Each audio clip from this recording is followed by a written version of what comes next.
What's going on? What's going on? This is your boy KQKC Boxing Network. Yes, sir. I'm throwing down on another video. And this time we talking about Teofimo Lopez. And yes, sir, Mr. Kambois. They will be throwing down very soon. Right on Triller.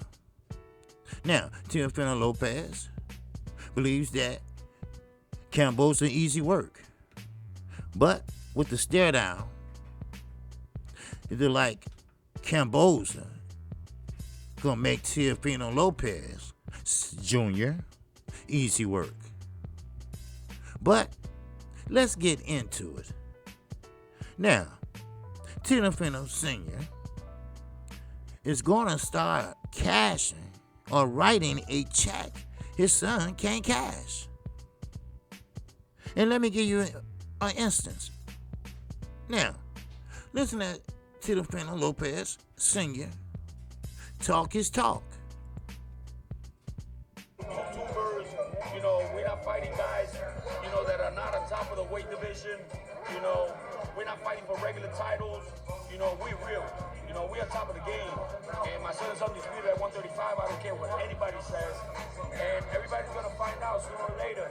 Because we want Josh Taylor. We want Josh Taylor next. But he's already punking out because he knows what's going on. There's no way Josh could be my son. He got no skill. He's got a little bit of good skills in it there, but he doesn't think like my son. We think like you're playing a checker match against a chess match. And that's what my son does in the ring. And you see it, man. We don't need to throw a lot of punches. We just set you up, bro, and he knows it. That's why he's scared. I want Josh Taylor next. And if he doesn't take Teofimo Lopez, he's scared. Is that fight, for you, different type of game plan? Because Loma was a shorter guy. He came in. Josh is tall. Listen, Josh comes to fight. He does. Josh comes to fight. We saw he could box, too. Yeah, but he ain't better than my son. Never, ever. You know what I'm saying?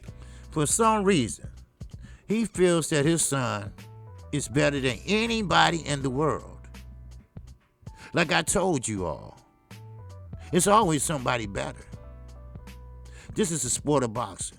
Anything can happen in the sport of boxing. Now, the unified lightweight champion, Teofimo Lopez Jr. Now, he is 16-0.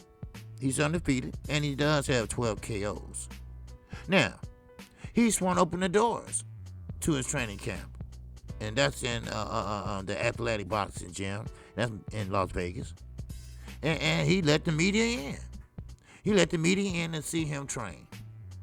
And he's going to be training for ferocious George Kambois Jr. And that's set for July 19th. And that's going to be a explosive fight. Now, Lopez, he's only 23. He's still young.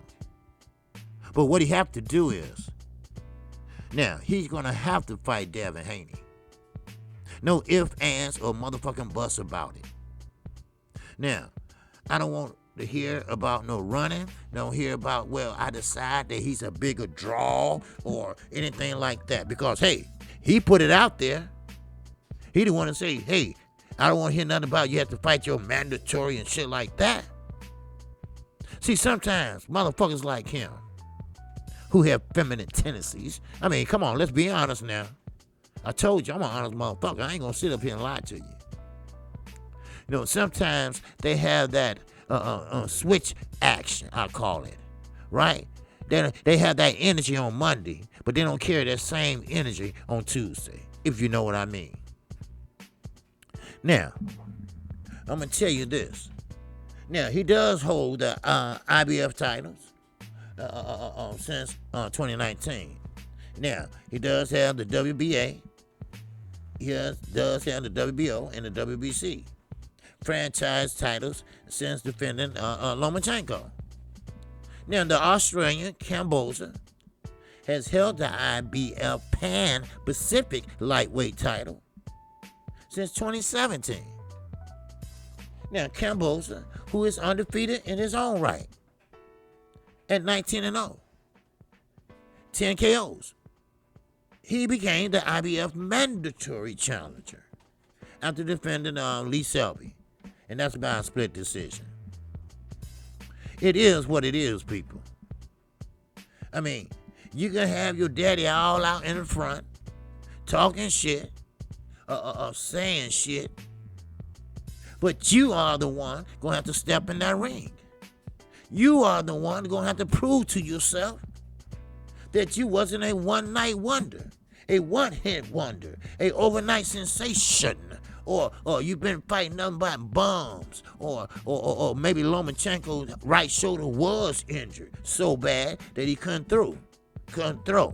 Excuse me. Because I know one thing. The same fight that you all was watching, I was watching. And when Lomachenko pretty much laid the hammer down a little bit, he shelled up like a bitch. I'm talking about he shelled up like a bitch, getting her ass whooped on the ropes. Now, if, like I say, I don't lie, go back and look at the tape. Go back and look at the tape. When he started whopping on his ass with that left, with that southpaw stance, he sat there and shelled like a bitch and turned to the right. Other words, if I had words to put in his mouth, it would be like, please stop hitting me. Please stop. Don't do that. All right? Now, you can put your daddy all in front. You can let him speak for yourself. And you do the smart ass talking. But don't run from Devin Haney. Don't run. Here, listen to some more of this crazy motherfucker. Come on, man. Everybody knows what happened in that fight. You know, the judges had it. You know, to me, the judge that had it right was the judge that only gave him the 11th round, and that's about the only round that Lomachenko did more than one thing. You know what I'm saying? You cannot win a fight by doing good for 10 seconds. Come on.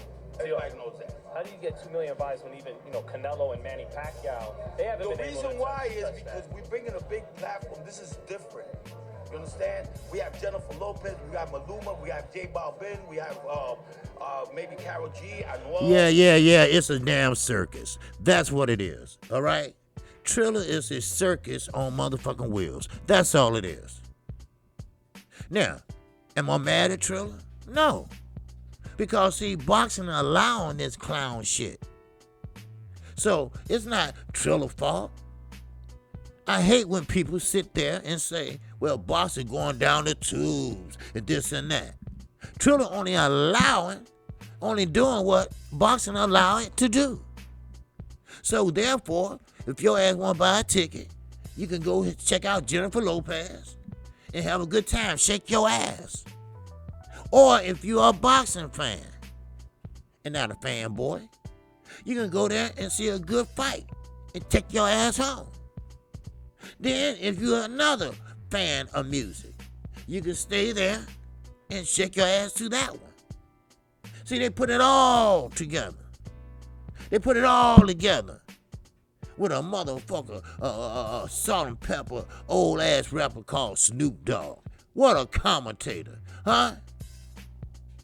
Now, yes, it is bad taste. Yes, it is bad for boxing.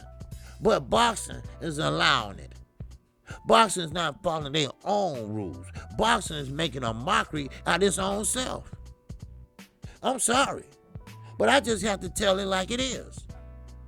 See, sometimes we get caught up. We get caught up in the limelight. We get caught up in the money. And Triller got caught up in the money. Just like Rock Nation. Remember Rock Nation? Yes, Jay-Z said, hey, man, it's money in boxing. Let's get in boxing. Demetri Andre know that mighty well. So Jay-Z said, hey, we ain't making enough. So hell, we getting out. And they got out. So it is what it is, people. HBO couldn't keep up with the other networks. So they got the fuck out. You see what I'm saying? So now, I will give Lopez Jr. the credit. He took his show on the road. Why? Because Pamper Bob is not paying. So he took that bitch to a purse bid. And guess what? Triller won that hoe. All right? So, there you go. But you ain't going to sit there and say you are the best at anything. Because remember, you can be beat. Remember how you carry your guard. Yes. Remember how you can do a damn backflip, but you can't move on your feet. Oh, remember, you don't have no type of good lateral movement. Now, when somebody, cause styles make fights, we all know that. See, when you get back on your goddamn back feet, can you fight? No. But it's gonna be that fighter, like Kambois, who might just shock the world. Because the look in his eyes, when you all had that stare down, it was like, I come to fight. I did not come to lay down. I did not come for a paycheck. I need that. Run that. I need what you have. Run that bitch. And don't sit here and act like it haven't been no heroes in boxing. Now, I hate to say this, but it is true. We just had one. He's a fat, snicker-eating motherfucker, and we talking about Andy Ruiz. He shocked the world. He shocked the world by beating Anthony Joshua. You see, then when Anthony Joshua rematched him, he kept his a stick out there and stayed on the outside, while Andy Ruiz was blew up like a motherfucking fat apple doll. Why? Because he was drinking, partying, and eating fucking Snickers and didn't know how to act with the limelight. Hello. Oh, we're going to be more on KC Boxing Network. And we're talking about today, lunchtime at 12:30 p.m. Central Time. Have your ass there. We're going to talk about it. Oh, we're going to talk about it. Because, see, when a motherfucker sit there and say he's going to be the best and you better not duck and this and duck, hell, who the best ducker in the world?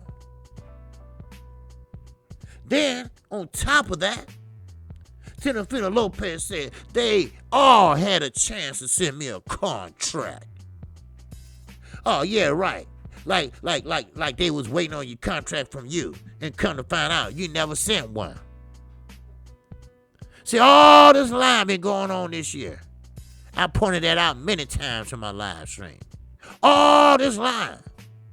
And it started off with Eddie Hearn. He's the biggest pathological liar it ever been. Then it just withered on down to motherfucker Rye King, Burger King motherfucker. It just went on down the line. But we'll talk more about it at 12:30 p.m. I am KQKC, the singing OG. And I want to thank all my supporters for your super chats, for your PayPal, and for your Cash App. Because, see, one thing about it, I'm going to bring you that fire. I'm going to bring you that heat. I'm going to bring you that current state of motherfucking boxing. So with that, I leave you with this. I greet you and leave you with the ancient word of peace. Assalamu alaikum. Peace be unto you. And I'm on to the next one.